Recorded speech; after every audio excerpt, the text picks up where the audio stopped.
Bon, bonsoir à vous. Je fais un petit mot de présentation pour introduire la conférence. Ce soir, on accueille Jean-Louis Fréchin, qui est designer. Jean-Louis Fréchin, il est d'abord architecte de formation. Il a également été diplômé de l'ANSI, l'École nationale supérieure de la création industrielle. Vous y avez été enseignant aussi, directeur du département de la prospective, de l'innovation.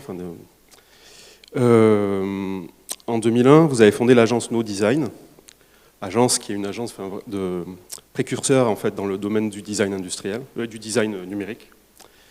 Vous êtes l'auteur de nombreux ouvrages que j'ai découverts il y a quelques années maintenant, et le dernier en date qui est sorti au mois de janvier, qui s'intitule Le design des choses à l'ère de l'intelligence artificielle, qui constitue un petit peu une nouvelle frontière dans les mondes du design, de la création artistique en général. On est en train d'en discuter pas mal avec les étudiants. Vos ouvrages, moi, ça m'a passionné. Et j'ai trouvé que c'était une formidable nourriture pour nos étudiants, quoi. Et voilà, on est très heureux de vous rencontrer ce soir. Et merci beaucoup. Et bonne soirée à vous. Voilà. Merci à vous. Il y en a encore lui. Merci, ça fait, on ne s'habitue pas à recevoir ce genre d'accueil. Alors je suis très content d'être ici. Alors il ne faut pas croire que chaque fois que je vais quelque part en France, je dis je suis très content d'être ici. Il y a plein de villes attachantes qui ont des histoires en France, mais le Pays Basque, c'est avec la Bretagne ou l'Alsace, c'est peut-être la région nord, mais de manière plus diffuse, c'est des lieux vraiment incarnés par la géographie, par le milieu, et puis par les gens et par une langue aussi. Donc finalement, on veut voyager dans le monde entier, on veut faire des voyages intérieurs très riches, mais voyager en France, c'est très agréable et je suis très, très, très content d'être là. Puis c'est la route du Portugal, donc ça me fait encore plus plaisir. Alors, ce soir, je voulais faire une conférence spéciale école, pas parce que dans les écoles on ne parle pas comme dans le reste de la vie, mais parce que dans les écoles il y a des jeunes gens, des jeunes filles de 20 ans, et qu'on vit une époque qui pourrait paraître bizarre, angoissante, mais qui est en fait une période d'opportunité. Donc la première partie de la conférence, ça va être essayer de réfléchir à ce qu'on pourrait faire avec les questions qui sont posées à nous. Elles sont nombreuses dans tout un tas de secteurs, mais il y en a deux, moi, qui m'obsèdent.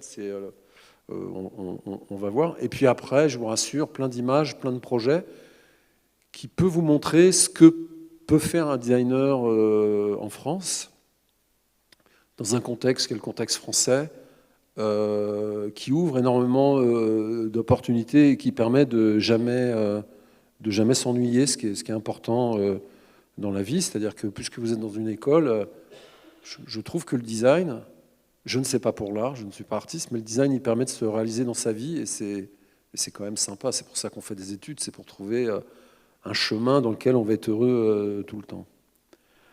Alors, voilà, on va commencer... Le monde change, alors il change de deux manières. Il change parce que le milieu qui nous accueille, j'aime pas parler d'environnement, le milieu, c'est ce à quoi on appartient, est vraiment impacté par les activités humaines, également peut-être par des cycles dont on ne maîtrise pas les déroulés, mais en tout cas certainement par les activités humaines. Et c'est pas rassurant, le temps change. Ici, au Pays Basque, il y a la mer, la montagne. Où j'habite au Portugal, c'est à peu près pareil. Au Portugal, le climat il est en train de devenir tropical, c'est-à-dire deux saisons, la saison des pluies, la saison où il fait chaud, sèche. Ça s'est fait en 3-4 ans, hein. C'est assez étrange. Ça, c'est une photo de Rouen envahie par les sables du désert. Donc effectivement, toutes ces vues-là, tous ces cataclysmes, c'est un peu ce qu'on entend tout le temps, une espèce de complainte généralisée. Et la complainte généralisée, c'est un peu le sport national français. L'école la plus importante quand on est français, Quand on est un jeune Français, qu'on veut être brillant, c'est Sciences Po. Sciences Po, c'est une école de la réflexion et de l'analyse, c'est pas une école de l'action. Donc, analyser les problèmes, ça rend effectivement très malheureux.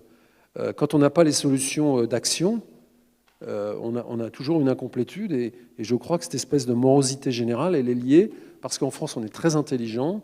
Donc, si on n'est pas prêt à Sciences Po, ou si on fait Sciences Po, après on peut faire l'ENA, encore une école de la réflexion et de l'analyse. Si on est très intelligent, très cultivé, on peut faire Normal Sup, c'est vraiment vachement bien. Et ces gens-là deviennent ministres. Par contre, les écoles de l'action, comme les écoles d'ingénieurs, les écoles d'art, les écoles de design, il n'y a pas de ministre. Polytechniciens, parfois, mais rarement. Les polytechniciens, c'est pour les entreprises. Les artistes, c'est pour les musées, les subventions. Mais les gens de l'action, on ne les voit jamais. Et donc, quand on n'est pas dans l'action, c'est facile de délivrer une sorte de parole de l'angoisse, parce que faire les choses, trouver des réponses à des problèmes, ça enlève les angoisses, tout simplement. Faire des propositions au monde pour améliorer les choses, ça permet d'agir et d'avoir l'impression de manipuler sur ce qui ne va pas. À cette question du changement climatique et des actions qu'on peut engager, sachant que quand on compare notre pays, quand on compare l'Europe au reste du monde, c'est pas qu'on est les bons élèves, c'est qu'on a 10 ans d'avance sur le reste de la planète. Donc, encore une raison pour avoir confiance et dire on peut encore améliorer, mais on a pris de l'avance. Alors, ça paraît pas comme ça, parce que on voit des gens jeter de la soupe sur les tableaux, on voit des gens se coller à la cyanolite sur des routes, ce qui est pas bon pour la peau. Ça veut dire le niveau de culture scientifique des jeunes Français qui font Sciences Po.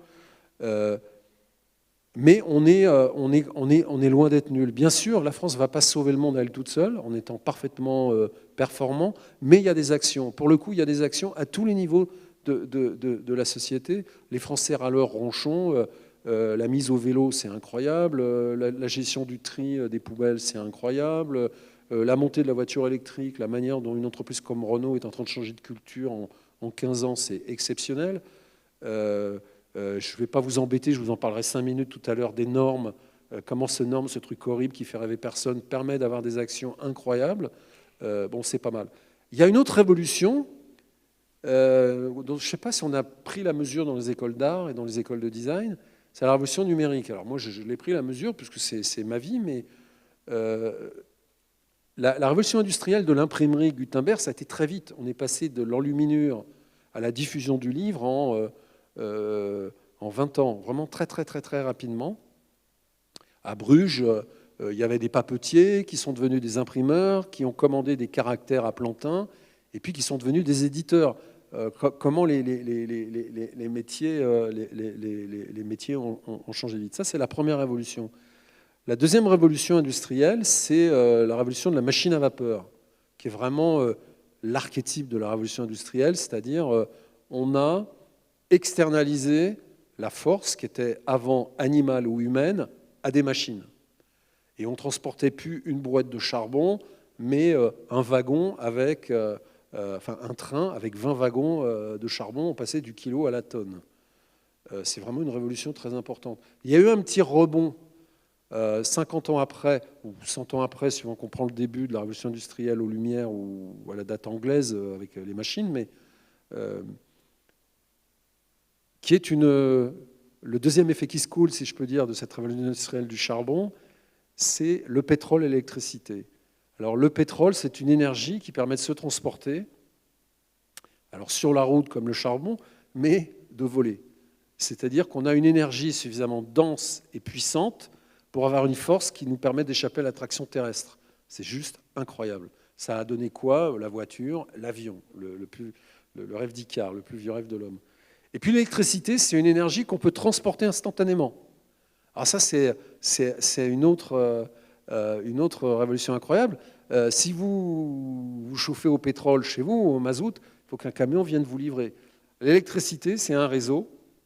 Ah, ça, c'est un truc nouveau dans l'économie. C'est donc un réseau avec un opérateur qui vient vous amener de l'électricité directement chez vous et qu'on peut transporter sur des grandes distances. Alors tout ça, ça paraît technologique, mais c'est aussi des histoires d'hommes, c'est aussi des épopées, c'est aussi des histoires comme le débat, les guerres économiques entre Nikola Tesla et Thomas Edison, entre le courant continu et le courant alternatif. Enfin, il y a plein d'histoires associées qui sont inspirantes, et c'est vrai dont on parle peu dans les écoles d'art et les écoles de design. Cette révolution continue, celle dont on parle là maintenant, c'est le numérique. Elle a commencé avec les ordinateurs dans les années 60, les gros ordinateurs dans les bureaux. Dans les années 80, c'est le PC, le personal computer, donc on peut avoir un ordinateur à la maison. Ça a commencé par chacun sur son bureau avait un ordinateur autonome. Et puis, ces ordinateurs, quelques années après, en 95, alors 81, vous voyez, c'est la date précise, la sortie de l'IBM PC, le Mac c'est 84. 95, c'est l'Internet grand public, le web qui a été inventé en 92. La mise en réseau de machines, c'est 1969. 1969, c'est une année extraordinaire. L'homme va sur la Lune, on invente Internet, on sort le Boeing 747 et on sort le Concorde. Donc l'hypervitesse, le transport de masse, transporter l'information, et l'homme va sur la Lune en échappant à la gravité terrestre et à la pesanteur. C'est une année vraiment marquante. Et la chanson de Serge Gainsbourg, 69, année érotique. Il ne faut pas oublier, puisque l'art, la musique, parce qu'il y a un conservatoire ici, est important. Donc 81, le PC, 95, l'Internet grand public partout dans le monde en même temps. 2000, le web, non plus comme un média, mais comme une application, c'est-à-dire on va vers Facebook, on va vers les outils de communication. 3 ans après, l'importance de la data, autre révolution, c'est-à-dire chaque ordinateur génère des traces qui permettent de mieux comprendre qui vous êtes, mieux comprendre des grands phénomènes, mieux comprendre des maladies. On observe les requêtes sur les symptômes du mal de gorge et on détecte qu'il y a le Covid qui arrive. Donc les datas, c'est quelque chose qui est vraiment incroyablement puissant. En interrogeant les ventes sans connaître les noms des clients des pharmacies, on connaît avant même les médecins les épidémies, les médecins publics. La médecine publique, on connaît les économies. Ça, c'est la révolution des data. Ensuite, on invente la blockchain. La blockchain, c'est un tiers de confiance automatisé, donc qui permet de dire c'est bien lui qui a fait ça, je peux lui donner de l'argent. Et donc, on invente l'argent virtuel, les bitcoins, pour ceux qui connaissent. On se dit, ah, ça y est, c'est la révolution. Là, maintenant qu'on sait certifier des choses, ça y est, c'est fini. Et badaboum, l'IA, qui est née dans les années 60, nous explose à la figure. Personne dans l'histoire de l'humanité a vécu autant de révolutions en si peu de temps. Vous avez 20 ans, vous avez vécu quasiment une grande partie de cette révolution. Moi, je suis né, comme ça a été dit, je suis architecte, et à l'école, j'étais désespéré, parce que je suis né à une époque où le modernisme, le Corbusier, Mies van der Rohe, Gropius, c'était fini. On faisait des colonnes grecques pour faire des HLM, ça ne m'intéressait pas. Je suis né trop tard. Et puis quand j'ai découvert l'ordinateur, je me dis mais non, je ne suis pas né trop tard. C'est exactement, c'est une nouvelle révolution, c'est incroyable. Alors à l'école d'archi, l'informatique, c'était faire des programmes, les coder pour pouvoir faire des dessins. On dit, non, c'est quand même, c'est sympa, ça occupe le temps, mais c'est pas un outil pour l'architecture. Les applications n'étaient pas arrivées, AutoCAD n'était pas arrivé, Illustrator n'était pas arrivé, mais tout ça s'est fait en 3-4 ans. Et ploup, avec l'arrivée du Mac. Donc c'est une chance incroyable. Alors on peut se dire, oui, l'ordinateur c'est moins bien, on faisait les choses, l'artisanat, etc., etc. Mais un gamin ou une gamine de 20 ans avec un ordinateur est un industriel.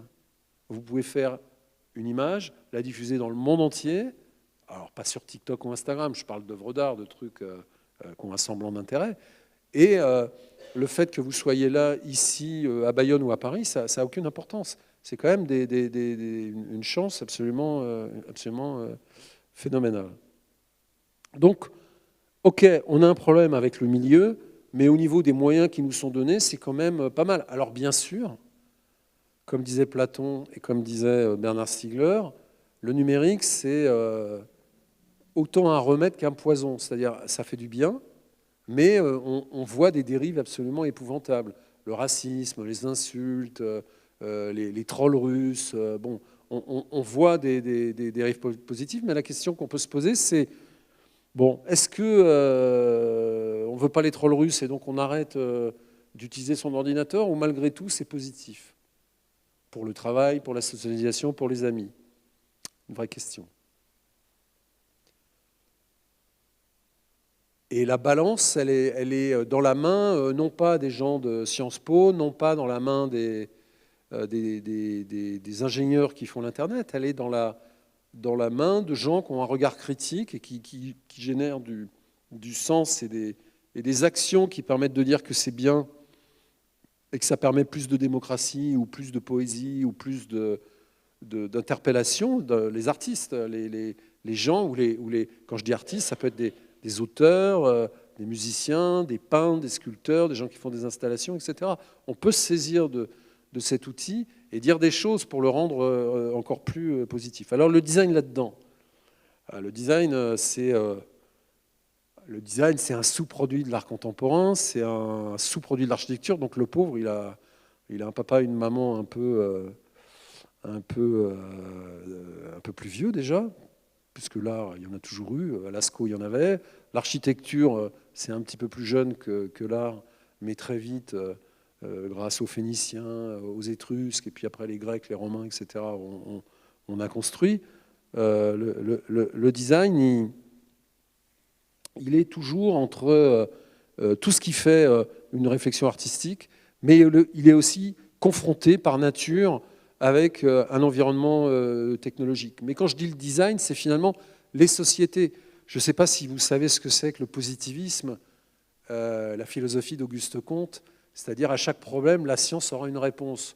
C'était quelque chose de très optimiste, c'était en 1900, on venait de faire de l'Expo universelle où on avait reçu le monde entier, 40 millions de personnes à Paris, il n'y avait pas de train, pas d'avion, on avait une certaine insouciance et on était content de nous, et on avait raison, hein, puisque la France, Paris, c'est à ce moment-là que Paris est devenu la ville lumière. Et donc, le positivisme, c'est de dire que la technologie, finalement, va résoudre tous les problèmes. Et le design, il est assez habité par ça quand même. Il est bien sûr critique comme l'art, mais donc le futur, le nouveau, ça on aime, la technologie, les défis, la science, la conception, la croissance. Et oui, dans le positivisme, l'entreprise, c'est pas un ennemi, le commerce, c'est pas un ennemi, gagner de l'argent, c'est pas un ennemi, on veut pas spécialement couper la tête aux bourgeois. Bon, c'est un modèle qu'on peut appeler le modèle tech classique, qui est très français, hein, modèle de Polytechnique. Voilà, on va faire des centrales nucléaires, on va faire des autoroutes, on fait le TGV. Ça nous a pas si mal réussi. Je suis venu là ce matin en super confort à Bayonne. Bon. Et puis il y a une... Alors, suivant de quel côté on est, on l'appelle alternatif ou pas. Les ingénieurs appellent le modèle des écoles d'art le modèle alternatif. C'est normal, ils sont un peu à l'opposé. C'est plutôt les nouveaux comportements, les usages, la question des communs qui est très importante. C'est-à-dire les communs, c'est tout ce qui nous appartient, qui fait société, le littoral qui doit être public. En France, il est public. Il y a plein de pays où il n'est pas public. En Italie, au Liban. En France, il est public. L'eau, on paye la distribution en France, mais l'eau est gratuite. La culture, la création et l'art, la cohésion sociale, qui est une sorte de commun et sur lequel nous, on pense que c'est important. McDonald's, venez comme vous êtes, il n'en a rien à foutre de la cohésion sociale. La justice sociale, comme on disait avant, quand j'étais jeune et que je m'intéressais à la politique, mais c'est un beau mot, la justice sociale. Et finalement, dans le design, on nous demande toujours un peu de choisir. Grosso modo, vous êtes Macron ou vous êtes LFI, quoi, pour faire simple. Hein. Or, moi, il me semble qu'il faut un peu des deux. Alors là où le monde est mal fait, c'est que dans les écoles d'art, on parle que de ça, et on parle jamais de ça. Et dans les écoles d'ingénieurs, on parle que de ça, et on parle jamais de ça. Et c'est là qu'il est le problème. C'est là qu'il est le problème. Parce que si on veut se comprendre, si on veut attraper le monde d'aujourd'hui, il faut un petit peu des deux. Je pense que les écoles d'art doivent devenir le laboratoire des usages des IA dites humaines, c'est-à-dire des IA qui vont singer notre intelligence. Parce que je ne fais pas confiance aux sociologues qui vont regarder ce que font les gens, puis qui vont en faire des papiers.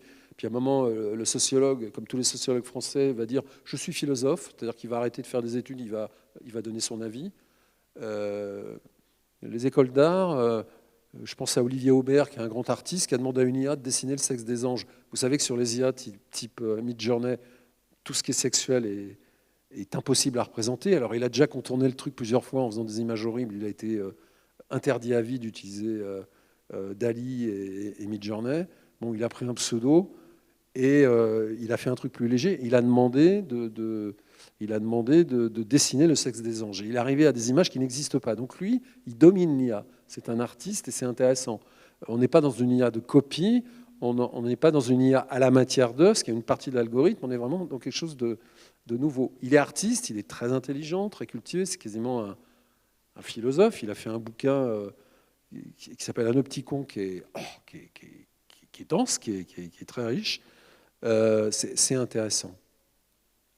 Et ce qui est intéressant, c'est que cet espace de l'IA, c'est un espace dont il faut se saisir, mais pour ça, il faut ajouter à la culture artistique un peu de culture technique. Alors, ça paraît, j'ose à peine dire ça de peur de me faire gronder, je suis allé dans des écoles d'art où on m'a traité de marchand du temple, mais à l'époque de Vermeer ou à l'époque de Canaletto, c'est la mise au point de la perspective, Vermeer, c'est les peintures à l'huile avec des gammes de couleurs. Enfin, les rapports entre l'art et la technique, ils ont toujours existé. Mais depuis quelques années, disons, l'art contemporain, pour faire simple, depuis Duchamp, bon, on vit dans un monde de pure pensée où, effectivement, ça n'existe plus.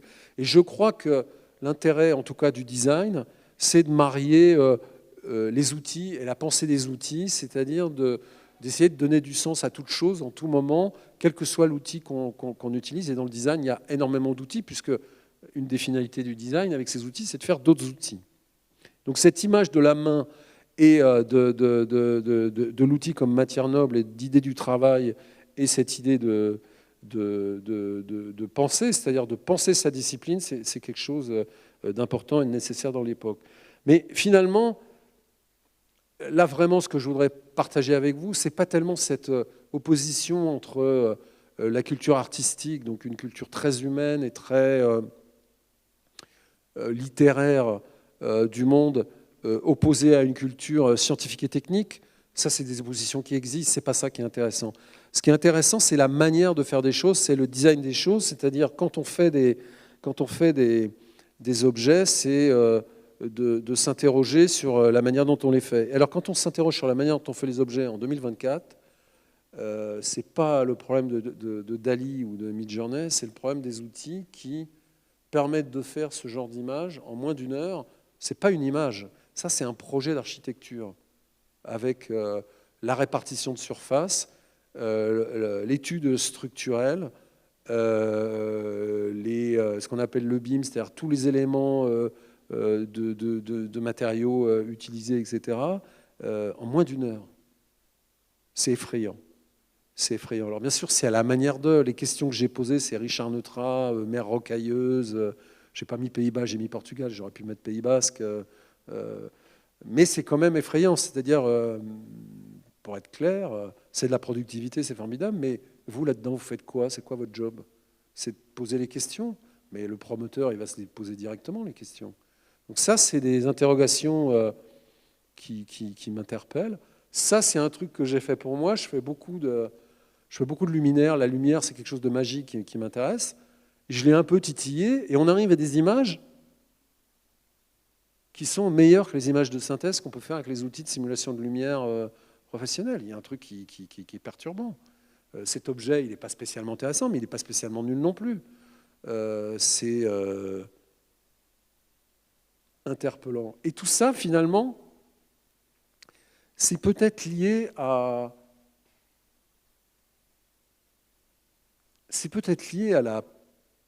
l'adoration absolue qu'on a donnée à Marcel Duchamp, cet art sans pratique qu'il est de bon ton de ne jamais critiquer, c'est-à-dire l'intentionnalité qui fait œuvre. Et c'est la manière dont on le raconte aujourd'hui. Alors moi, j'ai la chance d'être ami avec Ramucho Mata, qui est le fils du peintre Mata, dont le parrain est Marcel Duchamp. Ouais, je connais le filleul de Marcel Duchamp. En fait, l'histoire, elle est pas née d'un point de vue conceptuel. L'urinoir, il est né d'un dépit parce que Duchamp avait été refusé dans une galerie et un peu énervé, il a commencé à travailler sur ces objets-là vraiment par dépit.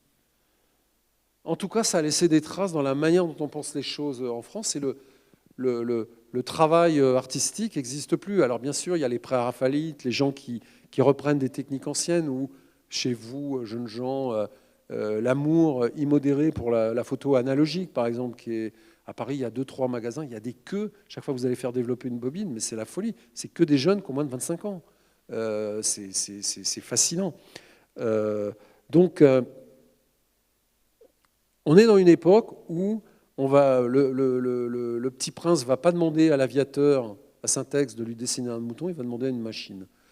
Et ça pose quand même beaucoup de questions. Alors, est-ce que la machine nous remplace? Est-ce qu'on fait avec la machine? Est-ce que c'est elle qui nous domine, ou c'est nous qui la dominons? Est-ce qu'on est dans une relation avec un cobot, c'est-à-dire avec un robot qui est fait pour nous aider? Ça pose vraiment tout un tas de questions. Entre, on va dire, le côté ravi de la crèche, oh c'est formidable, je fais mon devoir en 1 minute au lieu de le faire en 1 nuit. Les néoludites, ceux qui disent il faut interdire ces IA, puis des gens qui essayent de créer un peu un espace de construction, il faut se positionner assez vite. Et en fait, ce que j'aimerais, les vraies tensions qu'il faut mettre en place dans la compréhension du design et la compréhension en tant qu'artiste, designer, en tant que jeunes gens de bonne volonté, il faut essayer de mettre en place, c'est finalement, est-ce qu'on veut capter l'attention des gens ou donner de l'attention? Est-ce qu'on veut faire des marchandises ou on veut faire des produits? Là, c'est typiquement pour le design. Est-ce qu'on veut créer des pulsions ou créer du désir? Le désir, c'est l'amour. La pulsion, c'est le sexe. La pulsion, c'est la manière dont le marketing nous tape dans nos neurotransmetteurs pour qu'on achète ou pour qu'on mange. Quand McDonald's ou surtout Burger King diffusent le parfum Whopper à l'entrée des Burger King aux États-Unis, on est vraiment dans la pulsion. Est-ce qu'on est dans le ciblage ou la séduction? Est-ce qu'on est dans la publicité ou dans le service? Est-ce qu'on est dans la captation ou la capacitation? La capacitation, c'est un mot horrible. En canadien, on dit empouvoirment. Empouvoirment. En anglais, on dit empowerment. Mais le mot français, c'est capacitation. C'est-à-dire donner du pouvoir aux gens. Un objet, là je parle en tant que designer, mais une œuvre d'art quelque part, elle est un petit peu... une œuvre d'art qui vous permet de faire des choses, un outil, un instrument. Si je dessine un saxophone comme Adolphe Sax, je vous donne du pouvoir. Je vous donne la possibilité de jouer d'un instrument nouveau, c'est un des instruments les plus récents de l'orchestre. Ça vous donne un pouvoir nouveau, c'est intéressant. On va voir des instruments tout à l'heure qui sont dans cette notion-là. Est-ce qu'on prend ou on donne?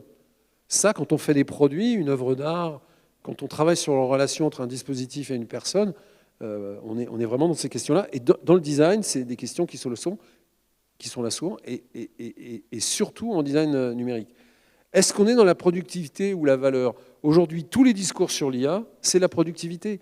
Faire une appli qui fait des images pour aider les pauvres illustrateurs et les pauvres illustratrices à avoir des tâches moins pénibles, alors que faire de l'aquarelle, c'est leur vie, donc que ça dure 10 heures ou 10 minutes, c'est pas le problème, c'est leur passion. Ma belle-fille, illustratrice, elle peut rester des heures à faire des pattes de mouche pour faire des trucs incroyables, elle souffre pas, elle n'a pas besoin d'un... Donc on est bien dans la productivité. Et peut-être vous, si vous êtes artiste professionnel, vous ne serez pas remplacé, mais tous les gens qui sont des techniciens de l'art ou des gens qui travaillent dans le milieu de l'imprimerie ou de l'illustration commerciale rapide, ou ces petites pubs payées qu'on voit à la suite des articles du Monde, où maintenant quand il y a des photos de vieilles personnes ou de jolies dames, c'est que des photos d'IA pour ne plus être embêtés par les droits, les gens qui avaient les agences et qui faisaient ces photos-là, ils n'existent plus. Donc productivité ou valeur, ça c'est important. Démocratisation ou singularité. Oui, c'est bien, on veut démocratiser l'art, mais l'art, on peut faire des pratiques amateurs. Chacun peut faire sa sculpture, sa poterie, son aquarelle ou son huile, c'est formidable. Quand on devient un artiste professionnel ou un designer, enfin, artiste professionnel, ça ne veut rien dire, quelqu'un qui vit de son travail et son art, c'est plus poétique de le dire comme ça, ou un designer professionnel, ça on peut l'assumer. C'est la singularité qu'on revendique, c'est pas la démocratisation. On ne va pas démocratiser le fait d'être un maestro du piano. Si tout le monde est un génie du piano, il n'y a plus de plaisir à écouter des génies du piano. On n'est pas tous pareils, il faut l'accepter. Alors l'IA, là aussi, un truc un peu vicieux, c'est ce qui est explicable et ce qui ne l'est pas. Ça, on nous le raconte pas tellement, mais la plupart des IA qu'on utilise, ChatGPT, ça vous dit quelque chose, DALL-E, Midjourney, etc., la façon dont elles fonctionnent n'est pas explicable. C'est-à-dire que si au milieu d'une image, il y a marqué « Je vais tuer Hitler », on ne peut pas savoir pourquoi il a écrit « Je vais tuer Hitler ». Et donc, on ne peut pas le mettre dans des machines dans lesquelles il y a des humains parce qu'on ne pourrait pas expliquer les raisons d'un accident. Ça, c'est quelque chose dont on ne parle pas assez, mais c'est un vrai problème pour ces IA-là. Donc, c'est pour ça, de temps en temps, ils hallucinent, ils mettent 6 doigts, 4 nombrils, etc., etc. Ou vous avez une foule, j'ai travaillé beaucoup là-dessus avec des policiers parisiens, puis au milieu, vous avez des policiers de Bombay. Alors, pourquoi? On ne sait pas. Il y a une image qui traînait, c'est tout à fait mystérieux. Les sources, puisque c'est un traitement statistique automatisé, les sources sont anonymes, pour ne pas dire volées. On ne sait pas où ils ont pris les images. Alors quand on fait photo d'officiers devant la Tour Eiffel se serrant la main, ils te font une image, et on sait très bien qu'ils ont été chercher la photo, on voit Hitler, les officiers allemands, c'est-à-dire qu'on peut identifier l'endroit où ils ont pris les photos, en l'occurrence chez Roger Violet, mais c'est un vrai problème. Et ces sources ne sont pas traçables, c'est-à-dire qu'il n'y a pas marqué « j'ai pris la photo là, j'ai pris la photo là, j'ai pris la photo là ». Alors ils travaillent là-dessus, et ça c'est un problème parce que vous êtes des sources. Vous, en tant que futur artiste ou artiste, vous produisez des images, donc vous êtes du charbon pour les IA. Donc ça, c'est des questions, oui, quand on a 20 ans, on s'en fout, mais qui sont enfin, on s'en fout, je ne sais pas, qui sont importants. Est-ce que les technologies, les produits ou les œuvres qu'on fait, ce sont des poisons ou des soins? Ça, c'est vraiment une manière d'aborder les choses. Est-ce qu'on est dans la manipulation ou la clarté? C'est aussi des choix qu'on peut revendiquer. Alors un artiste, il peut faire une œuvre d'art qui montre la manipulation, qui la dénonce. Acceptabilité ou adoption, alors ça c'est un vocable d'ingénieur. Oui, il faut que la technologie que je mets en place devienne acceptable par les Français, sous-entendu à marche forcée. L'adoption, c'est je l'aime, donc je vais la faire rentrer dans ma famille. On adopte un chien, on adopte un enfant, mais il n'y a pas la question de l'acceptabilité du chien qu'on va aller chercher au chenil. Donc les mots ont importance, c'est la philosophie. Je pense à Pierre Damahuy qui a beaucoup écrit là-dessus. Est-ce que ces outils sont des outils de productivité, aller plus vite pour utiliser moins de personnes, gagner plus d'argent, ou des outils de connaissance, ou des outils de création? Est-ce qu'on est dans l'asservissement ou est-ce qu'on sert la société? Ça, c'est des questions. C'est ça les tensions, c'est pas la question techno versus, disons, ce monde alternatif que je décrivais tout à l'heure, avec une faute, mais pour parler comme Bernard Stiegler, est-ce qu'on est dans les usages, c'est-à-dire on définit une fonction d'un objet, on veut que les gens l'utilisent comme ça, ou est-ce qu'on est dans la pratique? On pratique la photo. Un appareil photo est un instrument, on peut faire plus que ce qui est prévu avec. Quand on voit Man Ray, etc. Un instrument de musique, on le pratique, il n'y a pas un usage de l'instrument. Par contre, il y a l'usage d'une calculette, mais on peut pratiquer la calculette si on fait des mathématiques à un haut niveau. Donc la notion d'usage pratique, elle est fondamentale, que vous soyez artiste ou designer, c'est finalement la place qu'on donne aux gens et la puissance qu'a son dispositif pour donner du pouvoir aux gens. Est-ce que, pour terminer, on veut enchaîner les gens, on veut leur donner du pouvoir, les empouvoirer, comme je disais tout à l'heure? Et donc ça, c'est toutes ces questions-là qu'on peut mettre dans ces projets, c'est finalement être assez serein. Voilà, il y a des trucs, on peut se positionner.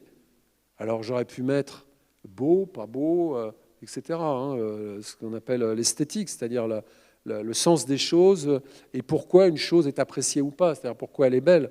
Mais ça, je pense que vous le connaissez mieux. Mais dans ces questions-là, finalement, la question que, quand on a 20 ans, on doit se poser, c'est est-ce qu'on veut construire le monde? Est-ce qu'on veut le contester? Et est-ce qu'on veut s'impliquer? Alors on peut s'impliquer en le contestant, on peut s'impliquer en le construisant. Aujourd'hui, on n'a que des modèles à la télé d'implication contestataire. On n'a pas, il y en a, mais on en parle rarement, c'est une déviance de communication, des gens qui s'impliquent pour construire des solutions nouvelles. On en connaît tous, des gens qui proposent à leur niveau des solutions, et l'ensemble des solutions font des impacts assez assez conséquent. C'est vraiment un choix, et quand on agit, il y a une vertu un peu médicinale, miraculeuse, c'est que ça lève les angoisses. Ça lève les angoisses sur des questions qui nous dépassent. Mon livre s'appelle « Le design des choses », en hommage à Bruno Latour. Les choses, c'est des choses qu'on peut nommer, qu'on peut décrire, mais qu'on ne peut pas toucher. Le réchauffement climatique, on ne peut pas le toucher. Bon, il pleut, il ne fait pas beau, il fait froid, la mer est démontée, mais on ne peut pas toucher tout ça. C'est des phénomènes, c'est plus grand que nous. Par contre, dès qu'on agit, quelque part, on est vieux avec soi-même, puisque dans l'action, on sait qu'on a contribué à ce que ça un petit peu aille mieux. Et ce qu'on a tous à faire, c'est finalement une figure assez connue dans l'histoire de l'humanité, c'est on ne sait pas où on va, on ne sait pas ce qu'on va trouver, on ne sait pas combien de temps ça va durer, on ne sait pas ce qu'il faut mettre, ce qu'il faut emmener avec nous, est-ce qu'il faut des fusils ou des bonbons, mais c'est la situation que les marins portugais ont eue quand ils sont partis à la découverte du monde. Je vous rappelle, vous ne le savez peut-être pas, que pour passer le cap de Bonne-Espérance, ils ont découvert un truc génial, c'est qu'il fallait aller au Brésil, faire une volta, parce que tous ceux qui avaient essayé en longeant la côte d'Afrique, ils n'arrivaient pas à passer le cap de Bonne-Espérance. Donc les mecs, ils se sont quand même pris des risques sur leur bateau qui avançait à 3 nœuds, aller plein ouest pour aller plein sud et aller à l'est.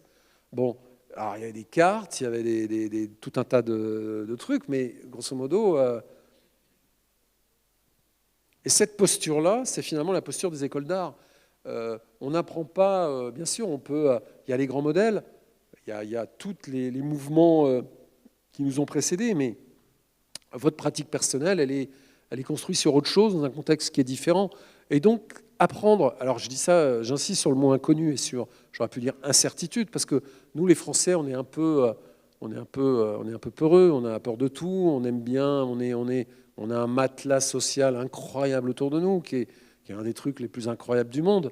Mais à un moment, oui, faut se mettre en danger, mais ensemble, c'est pas un problème, on va y arriver. Comme les Portugais, en 1500, ils sont arrivés finalement. Et le design, c'est un peu ça, c'est un peu tout ça. C'est mettre un peu d'intelligence dans la manière dont on fait les choses. Et comme on ne sait pas où on va, on est un peu dans la stratégie de Sherlock Holmes finalement. Le design, c'est un défi, bon, ok, une enquête. J'aime bien le mot enquête, une instruction. Voilà. C'est-à-dire que quand on fait des projets nouveaux, je n'ai pas appris le numérique à l'école, c'est devenu mon métier. La situation, c'est d'apprendre à devenir spécialiste de phénomènes nouveaux. C'est-à-dire d'être gourmand du futur, de l'avenir, d'être gourmand des problèmes qui nous tombent sur la tête et essayer de trouver des solutions. Soit des solutions rationnelles, type ingénieur, il y a un problème, il y a une solution, soit des réponses à des problèmes mal posés. Et ça, c'est bien le territoire de l'art. C'est bien le territoire de l'artiste, c'est aussi un peu le territoire du design, même si les résultats à la fin sont différents. Et le design, au départ, c'est toujours une question. Et puis un désir aussi, un petit peu, une envie. On dit, oui, il y a un problème, on a l'analyse et on a la réponse. Non, c'est faux. C'est là où le design ne peut pas totalement s'échapper de l'art. Mais surtout, c'est un enjeu, c'est-à-dire c'est un ensemble de questions qui sont là, qu'il faut traiter. Pourquoi on devrait faire ce projet? C'est bien pour résoudre des enjeux d'aujourd'hui. Puis ensuite, il y a un contexte qu'on analyse, et puis un constat, puis on se donne des objectifs. Et enfin, on a un sujet qui nous permet de démarrer. On dit souvent, demandez pas à un designer de faire un pont, demandez-lui comment traverser la rivière. Et s'il faut la traverser, c'est vraiment exactement ça, la démarche du design, telle qu'en tout cas, on la pratiquait et on l'enseignait à l'ENSI. Et finalement, le design, ce qui n'est pas le cas de l'art, c'est le lien. Alors le lien, c'est un lien riche, c'est plein de choses. Physique, esthétique, artistique, utile, sensé, poétique, j'aurais pu mettre social, culturel, entre une technologie, parce qu'il y a toujours une technologie en préalable. Ça, mes compatriotes français n'aiment pas ça. Le design ou l'art ou la littérature naît toujours d'une espèce de héros artistique vierge qui tout à coup Proust sur les trucs. Non, le design traite toujours les déterminismes et les conséquences de technologies émergentes, et c'est pas grave. De même que l'invention de la perspective a permis à Canaletto de peindre Venise. Donc c'est pas très grave. Le design, c'est le lien entre la technologie, le produit, les pratiques et les gens. C'est d'essayer de faire ce lien-là. Et dans l'art, la question des gens, elle est moins là. C'est le spectateur, mais il ne fait pas partie de la solution. C'est un regard, c'est une confrontation. dans le design, on est un peu obligé de les prendre avec nous. Et finalement, bien qu'on ait...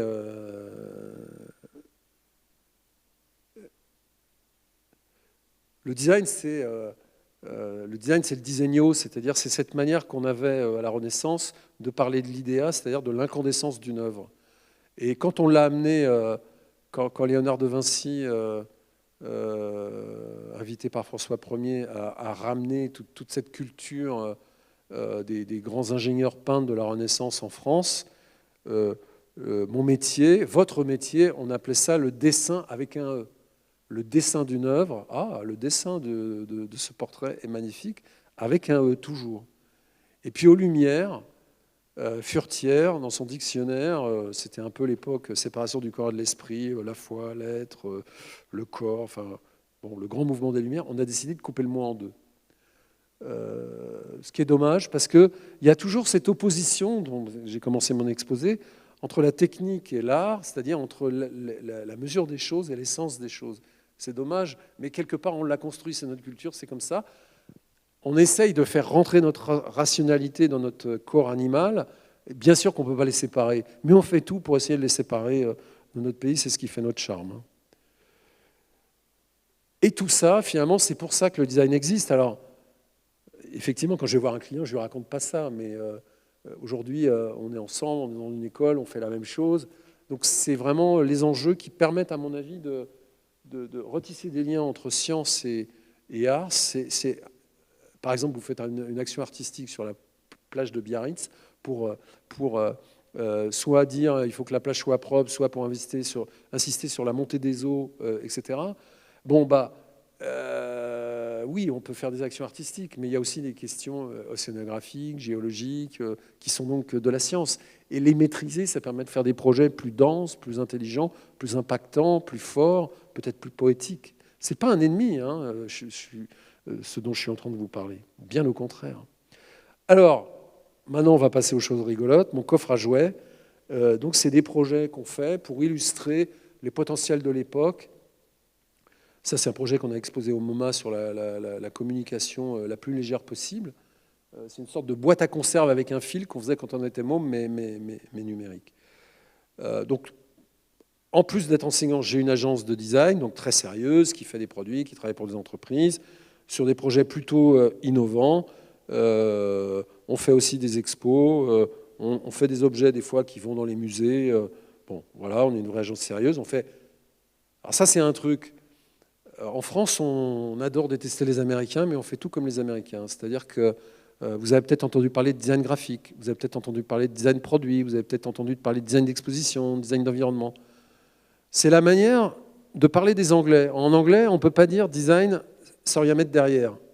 On est obligé de qualifier ce dont on parle. Donc le design, il se rattache toujours à quelque chose. Et si vous êtes ingénieur, vous êtes engineering design. Bon, mais ça n'a rien à voir avec nous. Donc moi, je fais du design. Et dans mon design, je fais tout ça. Alors, je ne fais pas du product design, du design d'environnement, du digital design, du graphic. Non, je fais du design, point. Mais le design, il permet de faire plein de choses. Et ce n'est pas parce que j'ai fait 50 écoles qui m'ont appris tout ça. Ce qui a unifié ma pratique, c'est d'un point de vue la culture, que j'ai appris à l'école d'archi, et c'est l'ordinateur. Parce que l'ordinateur, il unifie les pratiques. Dans la même machine, dans le train, je fais de la 3D, je fais un peu d'IA, je fais du code, je fais du graphisme, je fais un peu de typo parce que j'adore la typo, et puis je fais une note stratégique pour un client. C'est du design tout ça. Et l'ordinateur, il a unifié les pratiques. Quand vous aviez la table à dessin avec les rotrings, et puis après vous aviez la gouache pour faire la typo, l'architecte, il n'utilise pas la gouache. Le typographe, il l'utilisait pour les grands volumes de lettres. Bon, c'était compliqué d'avoir une pratique unique. Aujourd'hui, vous êtes des jeunes gens intelligents. Finalement, et c'est là où Duchamp quand même a laissé des traces, c'est-à-dire que vous pouvez agréger les pratiques qui vous permettent de faire la réponse de ce que vous voulez faire, indépendamment des moyens pour y arriver. Ça, c'est formidable. C'est votre génération qui peut faire ça. Moi, au début, quand j'ai commencé à travailler, ce n'était pas possible. Après, ça a été possible.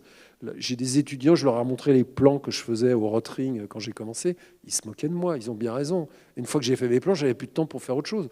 Aujourd'hui, avec l'ordinateur, vous pouvez faire absolument tout. Et ça, c'est assez génial. Et c'est ce qu'on essaie de faire à nos designs, qui ne veut pas dire pas de design, qui veut dire nouvel objet du design. Et c'est en fait ce dont je suis en train de vous parler.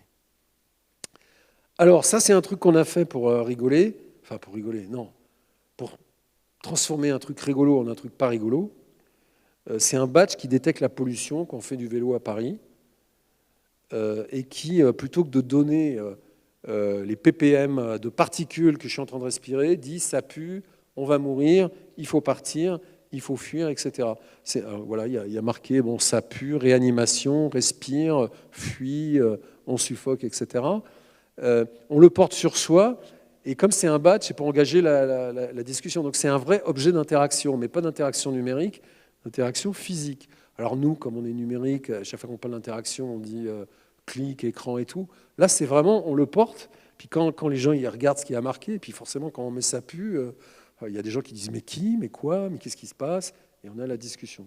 Et comme c'est un projet aussi extrêmement sérieux, on a une app qui raconte son parcours de pollution en vélo, qui nous dit exactement ce qu'on a respiré, qui nous fait part des toxicités, et là qui nous dit camarade, il est temps de se barrer de Paris parce qu'on ne peut pas respirer tout ça dans la journée. Je suis devenu asthmatique à cause de ça. Alors j'ai suivi mon chemin vers l'asthme grâce à l'appli que j'avais fait. Ok, super. Donc je n'ai pas été désespéré, j'ai été conscient. Je n'ai pas déprimé, j'étais conscient. Mais les applis qui nous donnent les taux de pollution sont pas aussi précis. Ça, c'est des projets qu'on fait pour nous, et ce projet, on a tout fait. L'électronique, la conception, la programmation. Alors l'électronique, on a commencé dans des fours à pizza, puis à un moment, ça s'était buggé, on les a fait faire, et on a appris l'électronique grâce à l'ordinateur, parce que l'électronique, aujourd'hui, est numérique. Donc vous n'avez pas de limite. C'est ça qui est assez, je trouve, stimulant dans cette époque.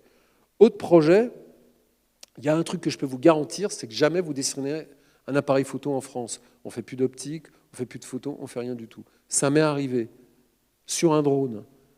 Et ce client, il m'a dit je fais un drone pour faire des jeux vidéo. Je dis c'est con, tu devrais faire de la photo, parce que l'œil du photographe qui joue les Artus Bertrand mais passé en hélicoptère sur un drone, c'est moins polluant, c'est vachement bien. Bon, il l'a fait, la deuxième avatar du produit. Et ce drone nous filme tout seul. C'est-à-dire, on fait du sport, on court, on le pilote avec la montre, et on devient le héros de sa propre histoire. Et les premiers essais étaient dramatiques parce que le drone, il filait. Alors, l'image n'était pas trop mal. On avait dit, pour que la photo, il faut pouvoir un peu. On avait fait tout ce qu'on avait sur nos appareils photo préférés. Mais le directeur technique de la boîte dit les images sont dégueulasses. C'est pas qu'elles sont. Techniquement, elles sont belles, mais elles disent rien, elles sont plates. Le mec est toujours au centre, pleine balle. C'est pas de la photo. Et on a inventé la photo. Alors, comment on fait une belle photo ? Il me pose comme question. Je dis ça, c'est une question philosophique. Il me dit c'est l'étude que je te demande. Et donc, on a fait un cahier pour analyser ce qu'était une belle image, ou ce qu'était, pour les gens d'aujourd'hui, une belle image. Alors, en rapport à la culture du cinéma qu'ils avaient, les films qu'ils regardent, aux photos qu'ils regardaient, aux jeux vidéo qu'on a introduits qu'ils regardaient, ou même aux compositions des pages de manga. On a rentré tout ça dans un algorithme. Et alors, j'adore ce projet. Je prends du temps pour vous le raconter, parce que dans les thèses de journalistes, les trucs chinois, c'est toujours des belles images, mais... Et puis sur le drone Parrot, ils disent « Ah, c'est bizarre, techniquement, il est moins bon, mais il fait des plus belles images. » Et en fait, la différence entre les deux, c'est de la culture. C'est-à-dire, c'est vous, les artistes. Ce qu'on a mis là-dedans, c'est une culture artistique française. Jean-Luc Godard, Rivette, la caméra sur l'épaule, la caméra stylo, Spielberg, les David Fincher, tous ces mecs qui filment comme des tarés, Matrix, etc. Et le drone, quand il te filme en train de courir, tu es dans un environnement cinématographique. Alors, tu ne choisis pas, hein, c'est lui qui se positionne, mais il respecte les règles parfaitement des tiers, puis de temps en temps, il décide, parce qu'avec l'IA, on peut tout faire, de ne pas les suivre, c'est-à-dire de créer des accidents créatifs, comme on fait dans la vraie vie. Mais tout ça, ça a été vraiment rentré avec les ingénieurs qui étaient conscients du projet, puis comme ils aimaient le cinéma, les mangas, les trucs. Et là, la fusion dont je vous parlais au début, on a pu la faire. Et à la fin, notre drone moins bon, français, moins cher, qui se bat contre les Chinois financés par l'armée chinoise, et puis on a fait des interfaces incroyables qui sont finalement un appareil photo made in France. Alors ça, c'est un projet aussi génial, puisqu'il y a un conservatoire ici, c'est un projet musical avec l'IRCAM. L'IRCAM, c'est un peu à Beaubourg, c'est le grand centre de musique électroacoustique français. Et la musique électronique, c'est génial. Avec votre ordinateur, vous pouvez être musicien sans aller au conservatoire. Avec Live Ableton, avec Logic, etc. Mais par contre, on ne peut pas... le clavier de l'ordinateur, il n'a pas la puissance du corps. Quand je joue sur ce piano, il y a tout le doigté, le poids des bras. Quand je fais du violon, le tombé, etc. Donc on dit dans la musique électronique, il n'y a pas de mouvement, l'embodiment, comme on dit en interaction en anglais. Et donc on a fait un appareil à terminer, c'est-à-dire un petit appareil évolutif dont on change la forme en fonction des sons qu'on veut produire. Le gratté, la rythmique type maracas brésilien, le tombé d'archet, on va voir après la direction d'orchestre, ou l'interprétation de jazz.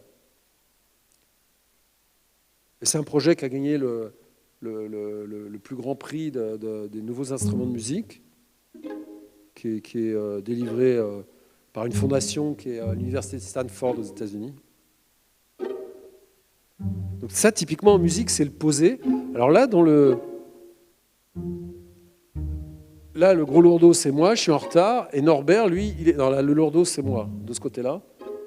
Et Norbert, il est parfaitement dans le posé. Moi, je suis un peu en retard, toujours. Et là, ça permet d'illustrer ce qu'il y a entre les notes. C'est-à-dire, il y a des notes, des noirs, il y a des noirs pointés, mais il y a encore des capacités d'être un peu avant, un peu dessus, un peu en retard sur le tempo. C'est ce qui fait toute la subtilité de la musique. Donc là, on le vit directement grâce à ce petit appareil.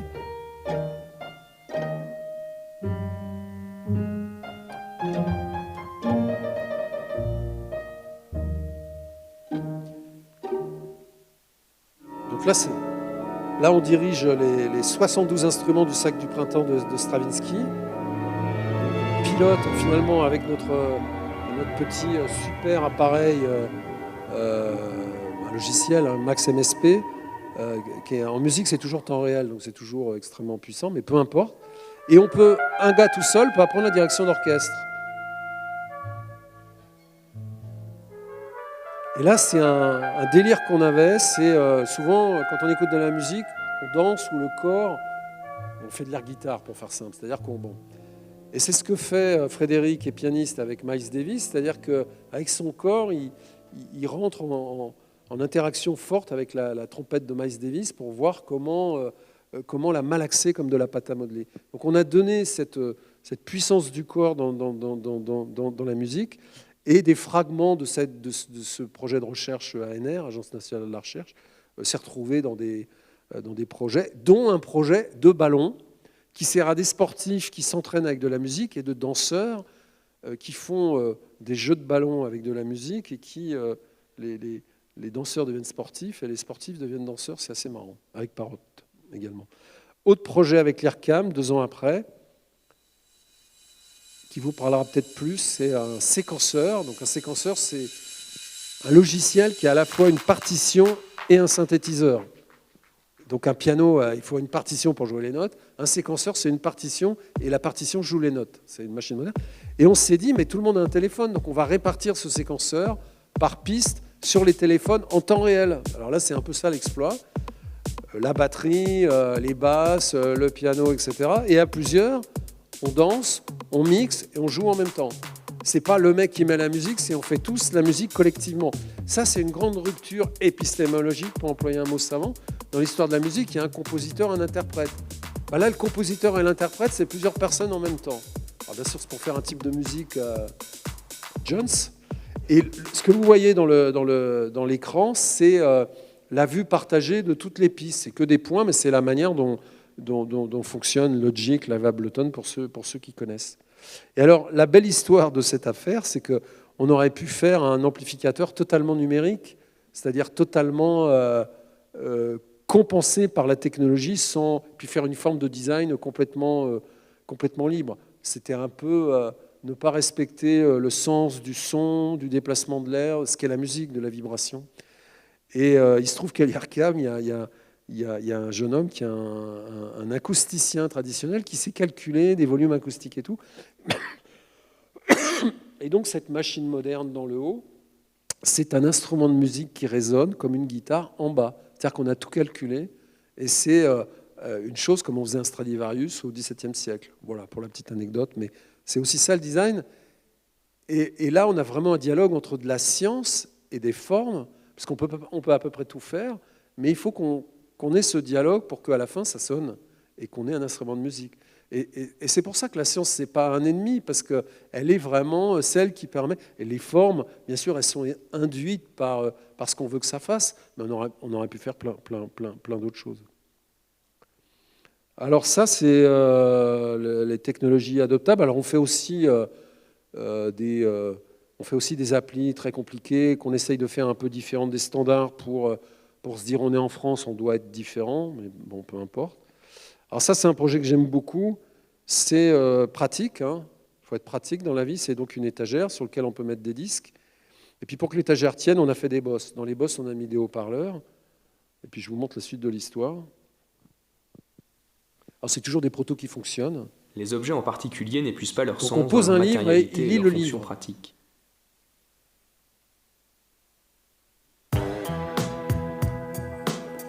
Plus mystérieux, on fait une compilation, il est la compilation. Ça, c'est plus compliqué.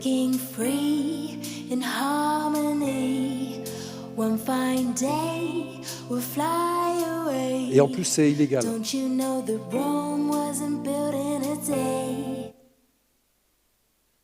Et il met un disque et miracle.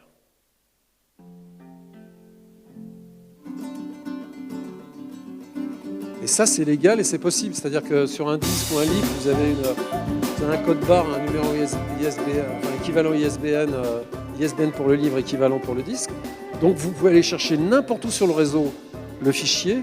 Et comme vous avez une copie physique, c'est une copie privée, donc c'est légal. Sur la compilation, si les fichiers sont pirates, bon, c'est pas légal.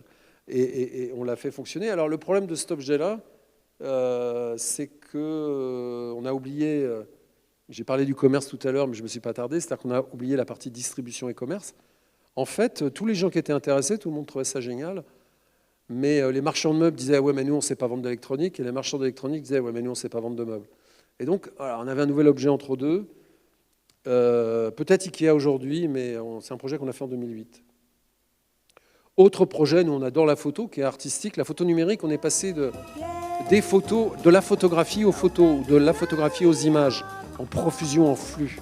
Et donc on a fait un cas de photo qui permet un peu de mixer ces flux, et donc de faire un déroulé d'un appareil à l'autre, une sorte de continuité géographique spatiale que géographique concrète.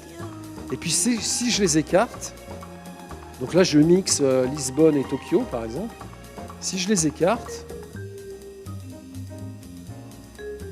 les deux histoires reprennent leur chemin. Donc on joue avec l'exposition de la photo, avec la monstration des photos. La photo analogique, on la monte au mur ou dans des albums. La photo numérique, il y en a tellement, on ne sait pas très bien comment le gérer. Et ce projet, c'est une belle histoire, est devenu un projet avec Parrot, c'est comme ça qu'on les a rencontrés. Il l'a vu, il a dit je le fais, il est fou de photo, un homme très cultivé. Même les chefs d'entreprise peuvent être extrêmement cultivés. C'est un amateur d'art africain, il y en a partout dans son entreprise. Et c'est devenu un produit qui a eu plein de prix partout dans le monde.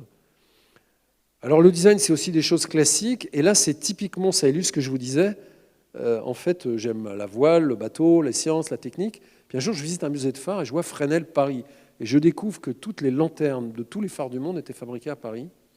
Et donc, on a commencé à chercher, on a fait fabriquer une lentille de Fresnel nanométrique, c'est-à-dire à une échelle de microscope, tout petit. Et on a eu des effets lumineux incroyables, des chaussettes de Charlie, dans un sens où on a plein de LED en point, et quand on le met dans l'autre sens, ça fait une ligne. Et on a fait une lampe qui s'appelait Lavoisier, et que l'éditeur qui a voulu la faire a décidé d'appeler la lampe Fréchin en disant « ouais, t'es un inventeur, etc. etc. » Mais c'est un objet où on essaye de poétiser la technologie tout en restant designer. En racontant une histoire, il y a un petit côté Jules Verne, steampunk, mais ça me va très bien aussi. Donc ça, c'est des objets classiques. Autre objet que j'aime beaucoup parce qu'il interpelle la question de l'industrie et de l'artisanat, c'est un vase paramétrique qui est un design de nos designs, mais qui est fait par vous, avec nous. C'est-à-dire que nous, on vous garantit le résultat, on vous garantit le processus, et vous mettez votre photo, la photo de votre petit copain, de vos enfants, etc., avec une appli, et donc vous fabriquez avec notre système industriel un objet unique, qui est le vôtre. Donc on est vraiment dans l'artisanat le plus pur, et dans l'industrie la plus puissante. On a eu un prix au CES là-dessus en 2000, je ne sais plus combien, 2014 je crois. Et c'est vraiment les possibilités de l'époque où le distinguo entre artisanat, dont on aime à penser que c'est formidable et que c'est mieux que l'industrie, et l'industrie sont la même chose. Donc l'industrie peut devenir artisanale et l'artisanat peut s'industrialiser. Et ça, c'est de l'impression 3D avec de la céramique. Donc il y a eu la mise au point aussi du procédé de cuisson des poudres d'impression 3D. Donc il y a beaucoup, encore une fois, de confrontation à la science avec l'enthousiasme de ceux qui ne savent pas. Parce que franchement, la biologie ou la fusion des matières, j'y connais rien, mais on y est allé cœur vaillant. Ça, on a fait ça avec une boîte qui s'appelle Sculpteo à l'époque. Ça, c'est un projet que j'adore. La France est un pays d'agriculteurs. On l'a appris récemment, là, on l'a vu récemment. Et l'association des producteurs de lait nous a demandé de réinventer le lait, de réfléchir au lait. Et on a été effarés par les stocks de lait qui sont balancés et qui ne sont pas exploités. Donc modestement, on s'est dit on va utiliser le lait. Et naïvement, on s'est dit on va faire des parchemins avec du lait de Normandie, des parchemins avec du lait de Bretagne, bien humide, et puis des bonnes vaches du Poitou, et puis le bon lait de brebis du Pays Basque. Et alors je pose la question, c'est quoi la différence de goût entre les laits ? Elle me dit entre brebis et vache, oui, il y a une différence de goût, mais entre les vaches, il n'y a pas de différence de goût. Ah bon ? En y réfléchissant un petit peu, oui, c'est la quantité d'antibiotiques et de chimie qu'elles ont ingurgité. Et en fait, les variations de couleur, c'est les variations de chimie que les vaches ont ingurgité. Là, on a fabriqué l'imprimante. C'est un projet totalement délirant, c'est n'importe quoi, on s'amuse. Mais on s'amuse sérieusement en faisant des objets sérieux. Alors c'est un objet très dangereux parce que la résistance, elle est à 110 degrés, donc c'est quand même très chaud. Et bon, vous avez vu, le résultat, il est moyen, mais c'est pas grave. On voulait parler du lait et faire que l'imprimante raconte les histoires autour du lait. C'est le lait qui se raconte lui-même, quoi. C'était l'idée au départ. Et c'est aussi l'idée que quand on est designer, mais même artiste, aujourd'hui, il y a une sorte de commodisation de la capacité de fabriquer des choses. Grâce à l'ordinateur, grâce aux imprimantes 3D, grâce au Fab Lab, grâce aux envies des gens du numérique de retourner dans la matière, la fabrication s'est numérisée. Donc c'est très accessible de fabriquer les choses, de faire des prototypes. C'est étonnant. Il y a même des services spécialisés sur Internet qui vous font tout un tas de petites pièces de composants électroniques et tout. Et c'est vraiment une opportunité. Alors à nos designs, on aime bien le vélo. Mon diplôme, c'était un vélo. Donc on a fait un vélo pour parler du Made in France et pour parler de deux mondes qui ne se parlent pas. Le monde des beaux vélos sur mesure en acier, donc du monde des artisans, et le monde des vélos électrifiés. Tout de suite, il y a encore un peu de technologie et de numérique. Donc on a fait le premier vélo artisanal haut de gamme sur mesure, électrifié. C'est un vélo qui est traité comme un bijou. On ne voit rien. On ne voit pas les câbles, etc. Tous les gens qui viennent à l'agence, qui le voient, ils disent que c'est un bijou. Bon, il coûte très très cher, mais on l'a fait un peu comme presque une œuvre d'art. Hein. Il coûte 15 000 €. Le vélo des coureurs du Tour de France, c'est 20 000 €. Donc finalement, on est moins cher et il est sur mesure. Alors c'est sûr que Decathlon, c'est pas pareil. Ils ont l'équivalent. Le vélo, on a chez Decathlon, on a un vélo pour le prix de notre pédalier. Mais bon, Mais je vous rappelle qu'on est le pays du luxe, on est le pays d'LVMH, on est le pays d'Hermès, on est le pays de Sisley, on est le pays de Guerlain. Donc à un moment, il faut aussi accepter ce qu'on est. Alors bien sûr, on est aussi le pays de l'égalité de la Révolution française. Donc il y a une espèce de paradoxe français. Parce que toutes ces boîtes de luxe, c'était un peu les fournisseurs des grands bourgeois et avant de la noblesse. Donc c'est un peu bizarre. Mais c'est nous, et c'est ni mal ni bien, c'est nous. Donc c'est important de se saisir des éléments de culture. On ne se rend pas compte. Un de mes associés est parti vivre en Suède et il est venu un jour en France, il tombe amoureux d'une Française et il emmène sa chérie française avec lui en Suède. Lui, il est serbe. Et elle travaille chez Yves Saint Laurent. Et on lui a dit en Suède, mais ma brave dame, il n'y a pas de luxe chez nous. Des architectes, on en a des très bons. On n'a pas besoin d'architectes spécialisés dans le luxe. Nous, c'est Ikea, c'est H&M, COS, c'est un peu plus luxueux, mais les architectes de H&M savent très bien gérer. On n'a pas besoin de vous. Et coup de chance, Volvo veut monter en gamme. Et là, ils cherchent quelqu'un qui va faire la stratégie mondiale des boutiques et des concessions Volvo. Et ils ne trouvent personne en Suède. Et c'est la fameuse Marie qui, du coup, a été embauchée par Volvo.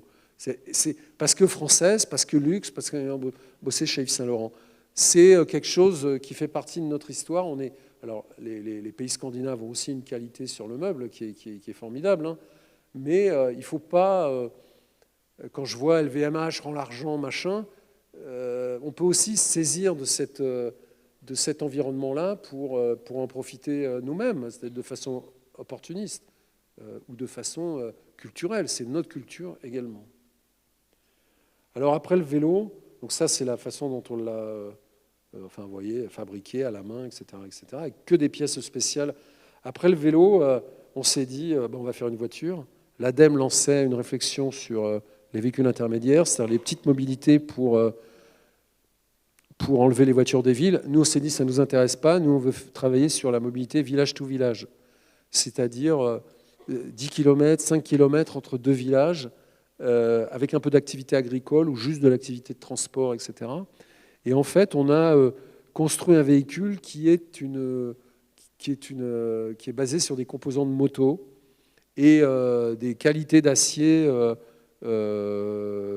automobile qu'on utilise dans les cartes de tout-terrain cross. Et il se trouve qu'il y a un fabricant en France qui est celui qui fait notre tube de vélo, qui est le dernier, et qui a relancé des tubes suite au Covid. Voilà, il y a de la demande, on l'a aidé à redémarrer. Donc cette voiture, elle est extrêmement simple. Elle est 4 roues indépendantes, 2 moteurs électriques, 150 km d'autonomie, c'est tout. 2 personnes, une benne, super suspendue, tout terrain. En fait, c'est le cahier des charges de la 2 chevaux. On s'en est rendu compte après. C'est ce que j'appelle un véhicule Kawaii, donc il n'y a pas de chauffage, il y a juste un truc contre la pluie. Ça coûte moins de 10 000 €, donc proportionnellement, c'est moins cher que le vélo. Et on est en train d'essayer de trouver les moyens de faire un proto complet. Donc vous voyez, dans une agence, on n'a pas fait les calculs, mais il y a des logiciels qui permettent de faire des calculs par élément fini pour voir la résistance. Finalement, on a accès à plein de choses qui n'étaient pas possibles quand j'ai commencé dans le design. Le design, il s'occupait de l'enveloppe et basta. Aujourd'hui, rien n'est interdit. Hein. Bon, alors ça, je vous en parler. Alors ça, c'est pas très glamour, mais nous, designers, on nous a dit ouais, on a un projet et tout, on voudrait, on est Air Liquide, on fait des gaz de l'air. Les gaz de l'air, c'est de l'énergie qui comprime de l'air pour faire de l'oxygène, de l'azote et de l'argon. C'est que de l'énergie. Et donc quelqu'un qui consomme énormément d'énergie comme ça se dit, moi, il va falloir que je me décarbone parce que sinon, sinon mon cours de bourse va être impacté. Est-ce que tu peux m'aider, Jean-Louis? Bah, j'y connais rien. Alors c'est au Portugal. Ah, ça m'intéresse. Et en fait, au Portugal, il y a du soleil. Donc au départ, ils voulaient construire un champ solaire. Et puis quand il y a du soleil, ils font leur gaz de l'air. Et puis quand il n'y en a pas, ils ont des stocks et ils vendent. C'était ridicule, c'était naïf. On va voir des Solvay, qui est l'entreprise des prix Nobel en Belgique, une des plus grandes entreprises de chimie du monde. Ils nous disent, moi, toutes les pitreries sur la décarbonation avec des arbres, planter des arbres et tout, il y a plus de papier d'arbres plantés que d'arbres réellement plantés. C'est de l'escroquerie, c'est pas sérieux. Ça ne m'intéresse pas. Si vous faites quelque chose, il faut aller vers les normes. Donc, il n'y a que lui qui nous a dit ça. On a regardé, on a trouvé que des jeunes gens tristes, mais impliqués dans l'environnement, avaient fait une norme assez complète dont une sous-partie était organisée comme un logiciel. C'est-à-dire qu'on pouvait, une API, ça s'appelle, on pouvait organiser les choses et organiser une circulation de données garantie, propre. On se dit c'est intéressant. Et puis en déjeunant avec un vendeur d'Air Liquide portugais qui commence à nous parler des prix dans une tablette, je me suis dit c'est la tablette qu'on va certifier, on va simplifier tout, mais vraiment entre le vin et le fromage. Hein. Et puis on a réussi, on l'a fait, et aujourd'hui, Air Liquide a dit ok, c'est bien, c'est super cool, on est prêt. Ils l'ont rangé dans un coffre-fort, ils dit on verra plus tard. Et puis le plus tard est arrivé très vite avec le Covid. Et aujourd'hui, sur la péninsule ibérique, c'est l'offre de base d'Air Liquide qui produit donc des gaz de l'air totalement décarbonés, sans impact sur les ressources, du vent, du soleil et des barrages. et un petit peu de nucléaire en Espagne, pour être complet. Et c'est certifié par Veritas, donc c'est pas du bullshit. Donc on peut agir. Alors bien sûr, c'est pas glamour, c'est dur de l'expliquer à sa grand-mère et à sa maman, ce qui a été mon cas, mais pour le coup, ça a vraiment de l'impact en termes de tonnes et de tonnes et de tonnes de carbone. Autre projet que j'adore, alors ça, c'est tout à base d'IA. C'est une technologie qui s'appelle les NERV, qui pourrait vous intéresser. C'est un drone, peu importe, qui va filmer le monde réel et qui le modélise en 3D vectoriel. Pas en images comme la photogrammétrie, les bump maps de relief, mais vraiment Et le drone se sert de ça pour se déplacer précisément après. Et donc on a fait un système avec cette technologie qui venait de sortir, hein. C'était un papier scientifique. On a fait un produit qui est sorti 18 mois après, donc de la science au produit sans passer par la case technologie. C'est pour mesurer le taux d'incidence sur les panneaux solaires. En traduction, ça veut dire les merdes d'oiseaux. Plus il y a de merdes d'oiseaux, plus le rendement baisse et moins c'est bon. Ou des panneaux sont abîmés, vous voyez là, bon, etc. Et les inspections ont lieu tous les ans normalement dans les grands champs solaires dont on parle. Avec le drone, on peut le faire tous les 15 jours. Donc ça a un impact sur le rendement des champs solaires qui prennent beaucoup d'espace au sol. Donc il faut vraiment maximiser le rendement parce que sinon on bouffe de l'espace pour des trucs qui ne sont pas performants. Et ça, c'est 5 ingénieurs, nous designers, et puis on fait un produit qui est vendu dans toute l'Europe. Donc ça, c'est très sérieux.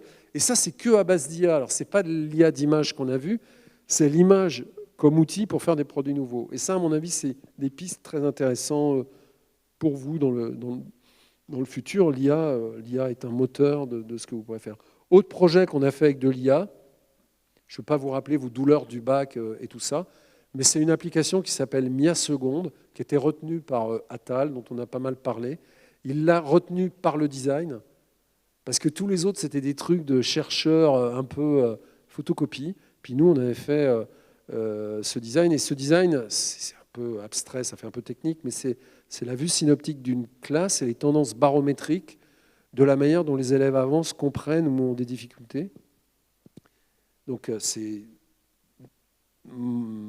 piloté et contrôlé par le professeur. Et en fait, cette application, c'est un manuel scolaire qui se construit en fonction de vos besoins et de vos difficultés en temps réel. Il est adaptatif. C'est-à-dire que vous ne pouvez pas comprendre un exercice de maths, pas parce que vous êtes nul en maths, parce que la méthode pédagogique pour vous expliquer que la dérivée, c'est l'équation au carré, elle n'est pas bonne. Si on vous dit la dérivée, c'est quand un vélo descend, puis quand on arrête de pédaler, il y a puis quand il s'arrête, c'est le point là où il y a l'asymptote, le point zéro. C'est pas très clair, donc on va en prendre un troisième pour votre truc. Il va s'adapter à vous et il recommencera le nombre de fois qu'il faut. Pareil pour l'anglais, pareil pour l'italien, pareil pour le français.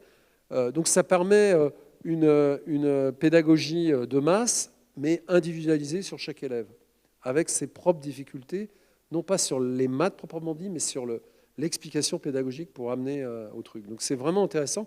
Et compte tenu des problèmes de classement PISA de l'école et tout, c'est assez à la mode.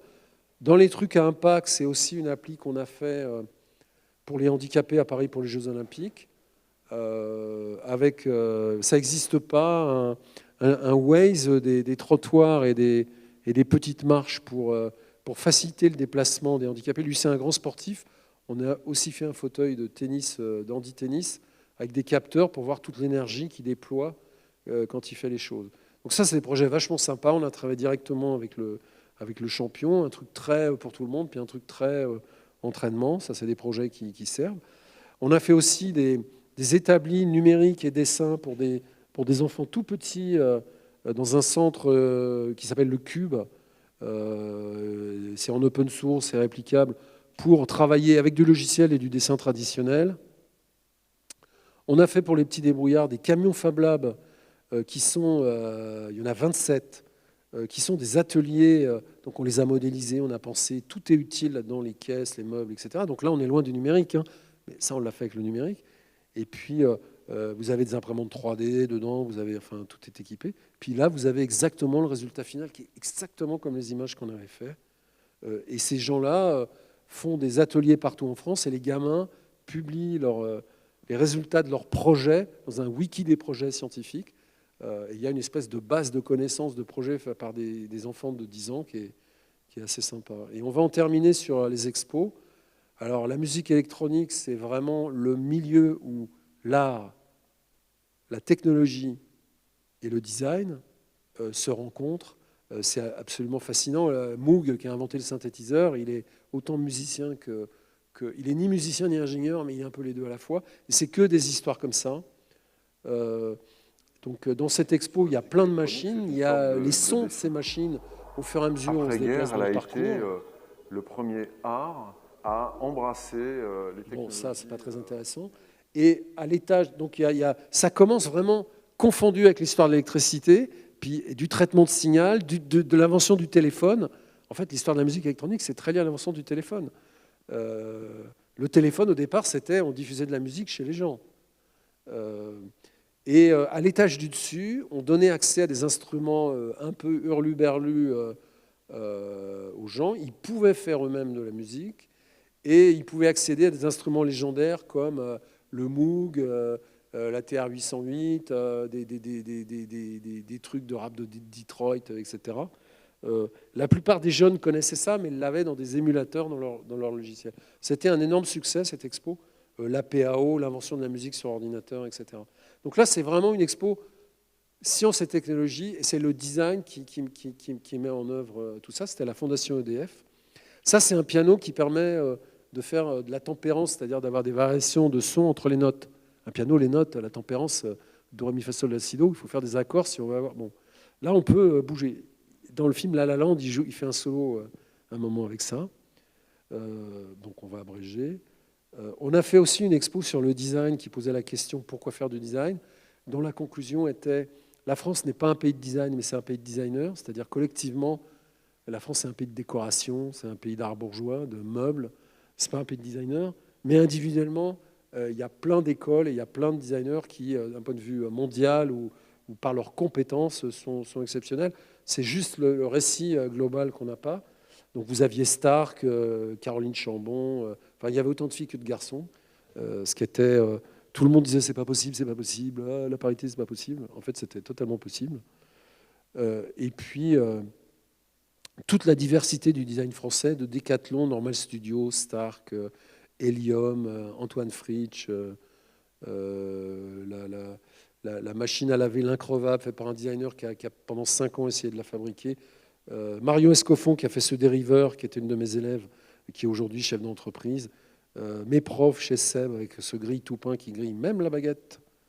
Le design a amené un usage qui n'était pas possible en France. Avant, on ne pouvait pas griller la baguette où il fallait la retourner à la main et ça cramait tout le temps. Donc ça, c'était à Lille, lors de Lille Capitale mondiale du design. Dans cette expo, il y avait aussi un face-à-face assez sympa entre Mathieu Lehanner et Jean-Marie Massot. Donc 2 designers très, très expressifs. Massot, il fait beaucoup de mobilier, mais il fait une bagnole pour Toyota, ça ne lui pose aucun problème. Ça, c'est vraiment caractéristique du design français. Il a des proportions magnifiques, il ne faut pas l'oublier. Hein, c'est aussi... c'était une expo très claire avec les mots du design français.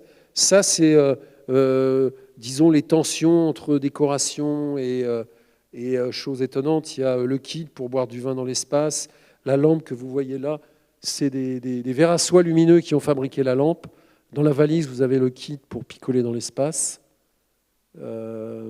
La planche de surf, on est dans le Pays Basque en lin d'un breton, Joran Briand, désolé les bretons, mais les 5-5 avec leurs panneaux de matériaux, le pot de Ricard, on est en France des 5-5, les tapisseries de Clémentine Chambon, la petite presse que vous voyez, c'est des objets fabriqués en lait compressés par Stéphane Bureau, les enceintes de Pierre Charrier, qui sont des meubles en bois qui font de la musique.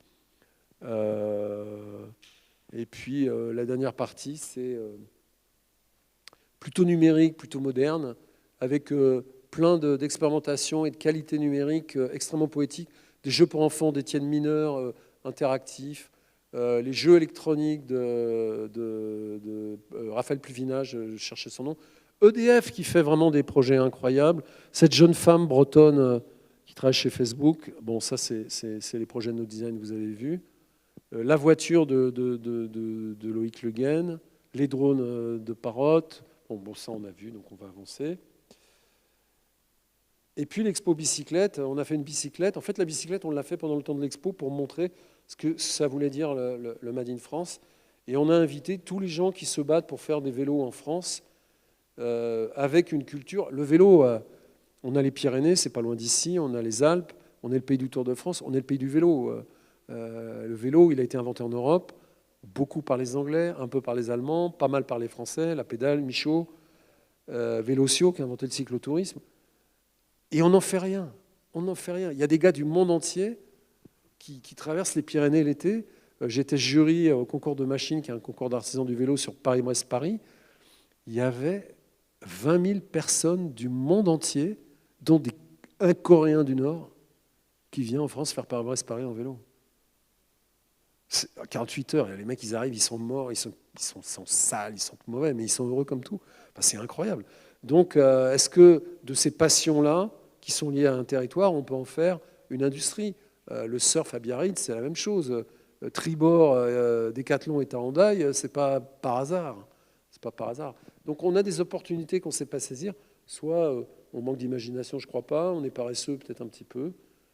C'est compliqué chez nous. Il y a un certain poids administratif, peut-être. En tout cas, on peut faire un vélo, c'est facile. Et on a même un vélo, malheureusement, on ne va pas le voir, qui est peint par des artistes, qui est un art bike. Est-ce qu'on le voit? Non, merde. Non, on ne le voit pas, malheureusement. C'est pas de chose. Enfin, il est juste derrière. Bon, tant pis. Et puis des bouquins pour un peu essayer de raconter d'où on vient, parce que dans le numérique, on pense que le monde est né avec le numérique. Non, il y a un petit peu une histoire. Et ce qui structure, ce qui nous rassemble tous dans les écoles de design, les points importants pour essayer de faire exister un... Enfin, c'est surréaliste cette question, parce que design, c'est un mot français, dessin, du haut français, qui vient de disegno, je vous l'ai dit, qui vient d'Italie. Donc le design, c'est une invention continentale. Les ingénieurs artistes de la Renaissance en Italie, l'arrivée en France, puis ça remonte en Angleterre, par les Normands. Donc cette histoire du design continental, elle est importante. Les Allemands sont très importants dans l'histoire du design. Les Flamands sont extrêmement... Les Flamands nous ont appris à faire des meubles de qualité qu'ont donné les artisans du château de Versailles. Donc le design, c'est une affaire européenne, continentale, dont il faut être fier, je ne sais pas, mais se saisir sûrement pour que si un jour vous travaillez, vous ne colliez pas des post-it en faisant du design thinking et du design UX, mais vous fassiez du design numérique à l'européenne, à minima à la française, avec une qualité singulière qui permet de créer de la valeur et donc des emplois, de la beauté, de l'harmonie dans ce qui nous entoure. Bon, ça, je ne vais pas poser tous les bouquins. Et pour conclure, le design, c'est la quête éternelle de dégager le beau et le bien de la nécessité. C'est-à-dire, le design, ce n'est pas des contraintes, ce n'est pas régler les problèmes du monde, c'est essayer de trouver là-dedans le beau, l'élégance, l'harmonie et finalement la concorde, au-delà de juste une résolution de problèmes un peu métrique. Je vous remercie.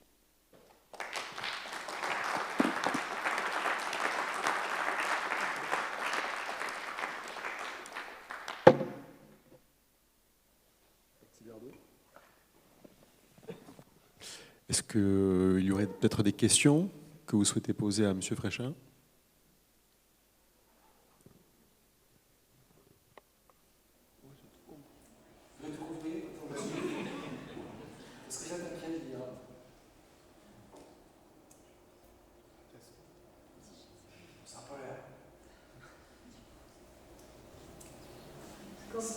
Concurrence? Pardon? Inquiet par rapport à la concurrence? Ah bah, c'est ça la question? Alors je vais dire autrement, je vais dire dans la conf, mais l'IA, en gros, ça ne va pas remplacer les designers ou les artistes, c'est encore plus vicieux que ça. C'est-à-dire que l'IA, ça va être l'assistant de super designers, super talentueux, super reconnus. C'est-à-dire que... Il faudrait le micro parce qu'on enregistre. L'IA, ça va devenir l'assistant de designers reconnus sur la place, senior, comme on dit. Et la question pose l'IA, c'est comment, quand on sort de l'école, on prend de l'apprentissage pour devenir senior. Il n'y aura plus le temps. Quand on sort des écoles, on doit être opérationnel et très bon, ou avoir une culture ou un positionnement qui fait qu'on peut se distinguer très vite. Donc ce n'est pas un remplacement, c'est une nouvelle compétition. Et là où c'est très injuste, ils disent que c'est pour régler des problèmes et les charges et les trucs comme ça, c'est que ça s'attaque aux plus faibles.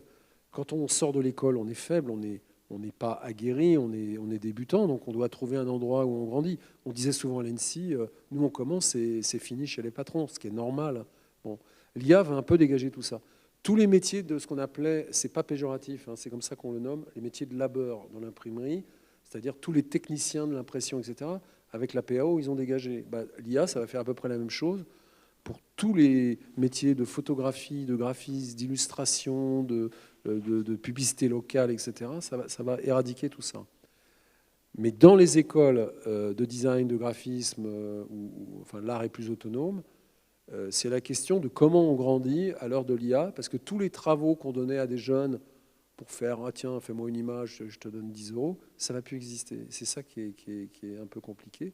Alors moi, une de mes hypothèses, c'est que les écoles doivent travailler fort et que les élèves vont devoir travailler fort. Ok, mais ça fait vieux con de le dire, mais bon, c'est important. Il y a un gars, là, un prof de maths qui a 100% de résultats au bac, il a mouillé les parents et les élèves, ils vident un stylo bic tous les mois parce qu'ils travaillent comme des fous et il a 100% au bac. Donc ça marche. Pas pour faire ce que vous faites aujourd'hui plus profondément, mais pour faire beaucoup plus.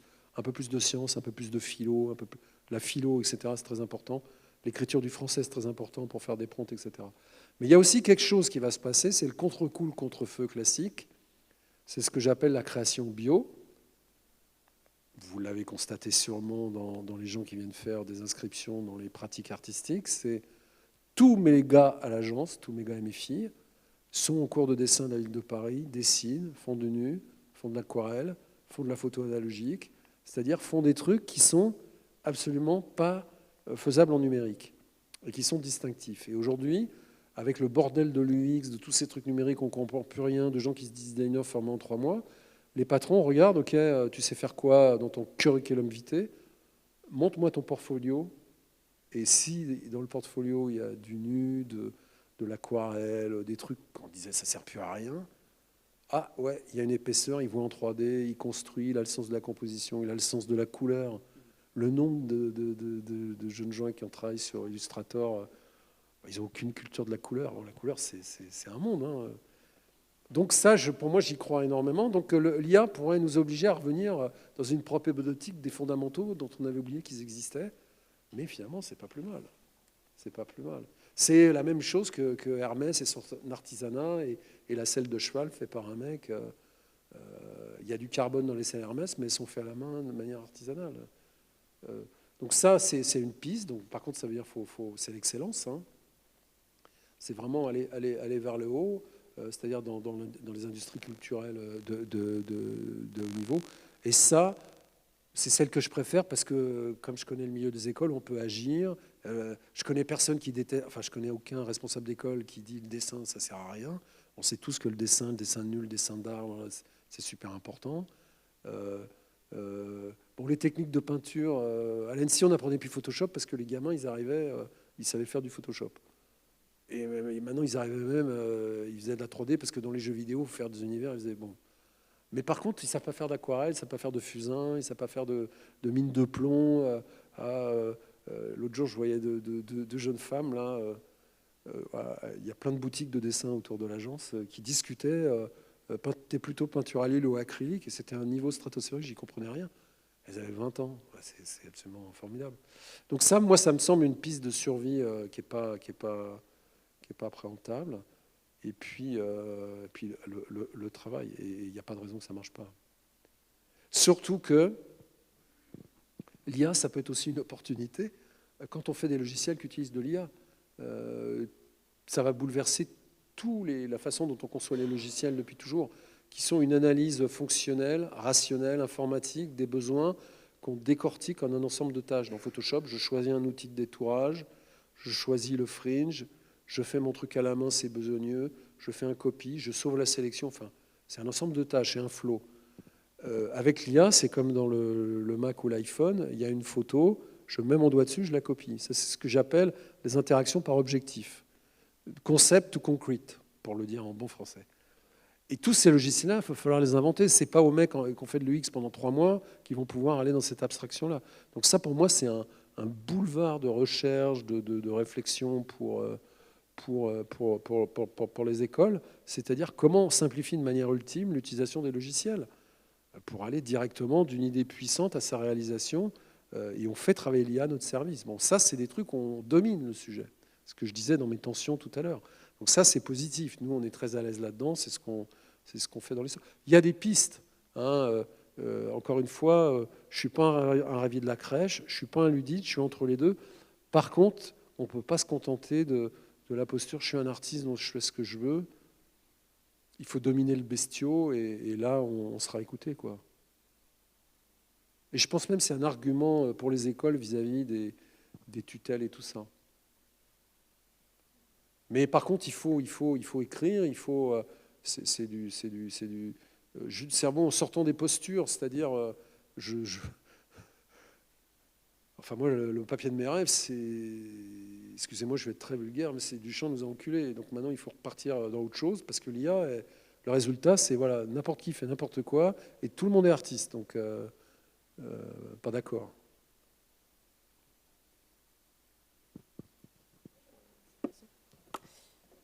Du coup, moi, la question que je me posais, c'était un peu le pourquoi de certains de vos projets, donc comme l'imprimante allée. Je trouve que c'est des projets extraordinaires et assez intéressants. Mais finalement, vous, c'est quoi qui vous a amené à faire ces projets? Et pourquoi ces projets, en fait? L'imprimante allée, c'est une curatrice du monde du design qui a été sollicité par les industries du lait pour donner une autre image du lait qui était une sorte de commodité. Et à l'époque où les prix étaient plus contrôlés par l'Union européenne. Donc il fallait redonner une discussion autour du lait avec une valeur autre que la complainte des agriculteurs du truc. Ça, c'est le contexte, mais peu importe. C'est le deal de la curatrice avec son organisme.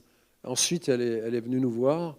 Elle nous a dit « Jean-Louis, je t'invite à faire un projet, c'est ce que tu veux, je te donne 15 000 € et tu fais ce que tu veux. » Donc, j'ai beaucoup réfléchi et c'est des projets où la part artistique cachée qu'on n'ose pas dire en tant que gros designer bien bourrin, on va dans des tensions, on va un peu friser.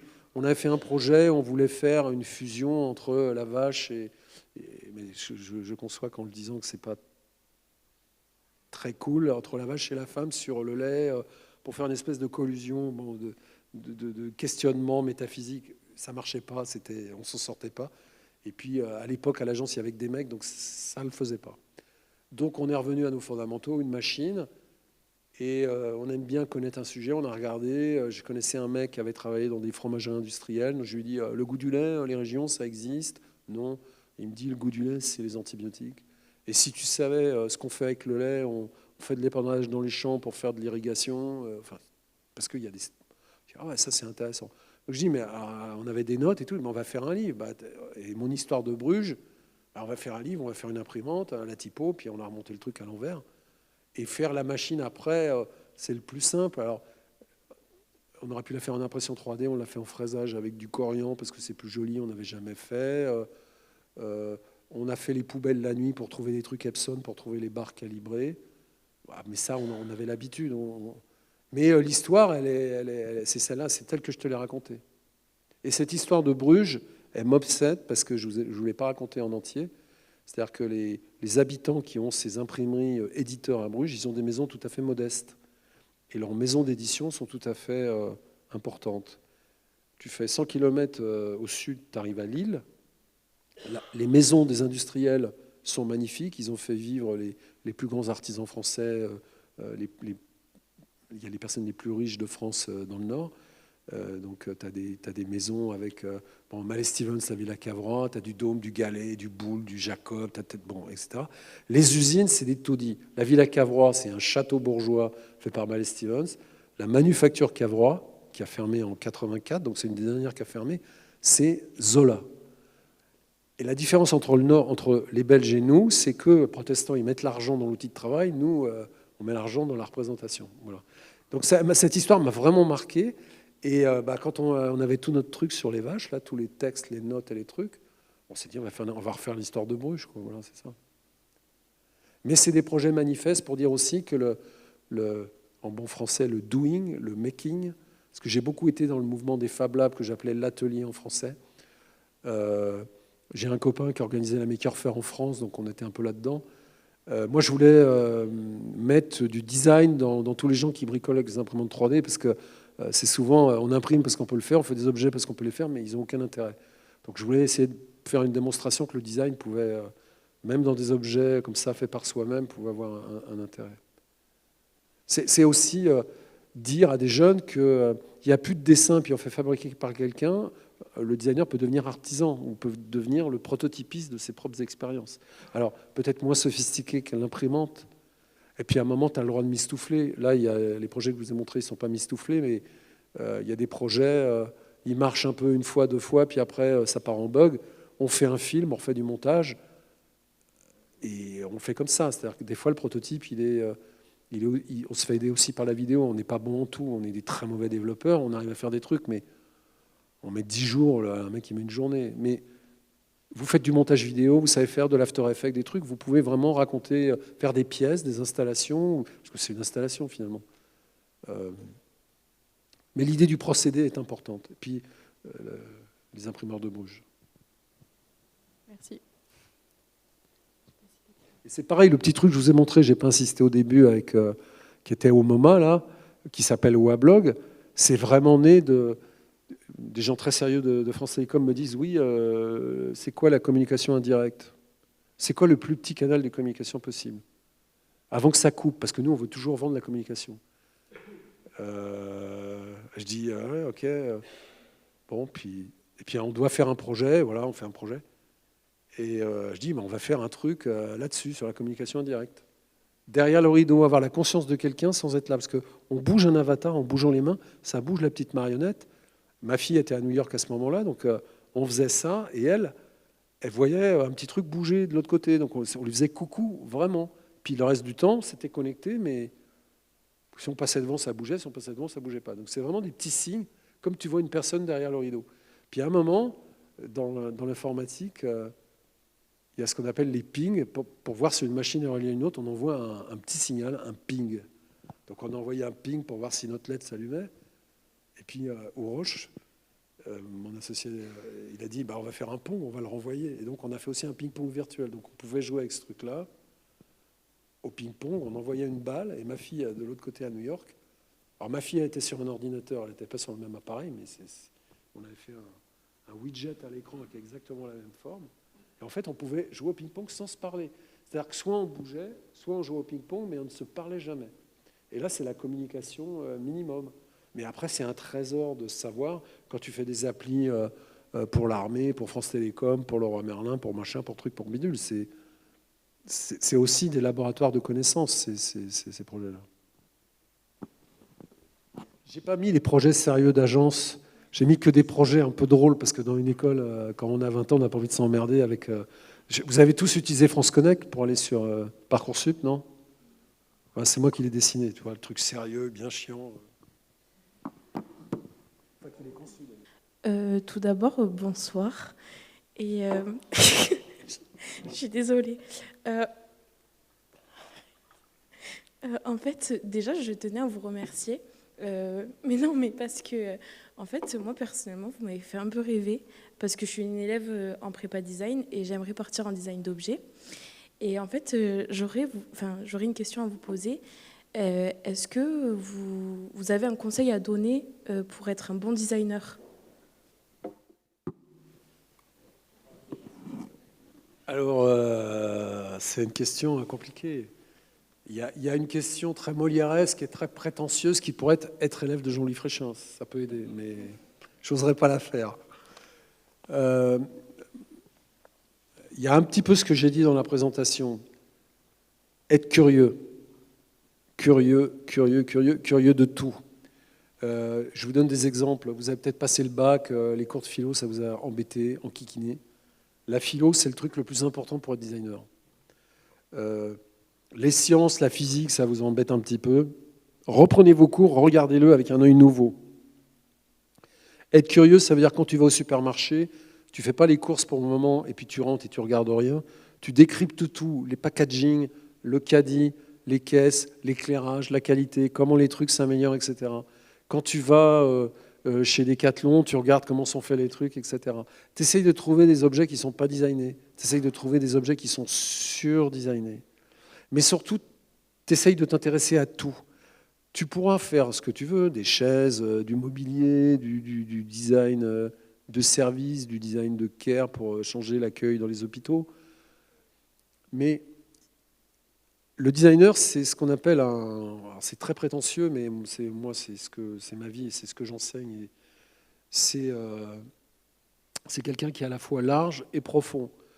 À la Renaissance, on appelait ça un polymathe. C'est Brunelleschi, Léonard de Vinci, etc. C'est des gens qui étaient peintres, sculpteurs, ingénieurs. Alors, ils étaient peut-être pas bons en tout, et puis bon. Mais il faut avoir cet esprit-là. Alors, on va te dire toute ta vie, il faut que tu te spécialises. Non, sois curieux de tout. Et ça, c'est un entraînement pour apprendre à devenir spécialiste des sujets que tu auras à traiter. Parce que le design, on en parlait avec monsieur, il n'y a pas tant de boulot que ça dans les sujets qui nous intéressent. Donc, il faut créer les opportunités. Si tu as une capacité à apprendre vite, tu peux dire je peux le faire, mais surtout tu peux créer des types d'études que j'appelle des expéditions où un client dit j'ai un truc, j'ai des datas, je ne sais pas quoi en faire, tu comprends les datas dans le vélo. Voilà. Je dis écoute, on fait une petite étude, 1 mois à coût limité, on fait une expédition, je te montre ce que font les autres, les stratégies, les machins, les trucs. Et chez nous, c'est une habitude. Mais ça, c'est un muscle, ça se travaille, cette curiosité-là. Et puis, ne jamais oublier, jamais les fondamentaux. Alors, on a parlé de la philo, c'est des fondamentaux, mais le dessin, c'est pas... moi, je dessine comme un cochon. J'ai appris à dessiner, je dessine plus. Je suis gaucher en plus, imagine. Mais le dessin, c'est voir le monde en 3D, en 3 dimensions, voir dans l'espace. Et c'est aussi une expression que les autres n'auront jamais. Les gens de l'UX formés en 3 mois, ils ne savent pas dessiner. Ils ne savent pas exprimer une idée. Quand ça bloque, ils ne savent pas le débloquer avec un coup de dessin, un croquis. Donc c'est une arme que tous les gens qui prétendent designer parce qu'ils appliquent des méthodes n'auront pas. Donc ça, c'est important. Et puis après, lire des livres, aller dans des expos. Mais lire des livres, aller dans les expos, aller dans une concession Renault, voir la nouvelle Renault 5 et comprendre pourquoi tout le monde est amoureux de cette voiture. Oh, la bagnole, on n'en veut plus et tout. Puis tout le monde la trouve sympa. Bon, essaye de comprendre. Je ne te demande pas de l'aimer, je te demande de comprendre pourquoi les gens trouvent le renouveau de Renault, la Zoé, elle était un peu... Pourquoi tout le monde trouve cette voiture sympa? Peut-être toi, tu ne la trouves pas sympa, mais essaye de comprendre, te mettre à la place des autres. Et puis, il y a 2, 3... Essayez de comprendre ce que sont les autres, les gens. Donc ça veut dire...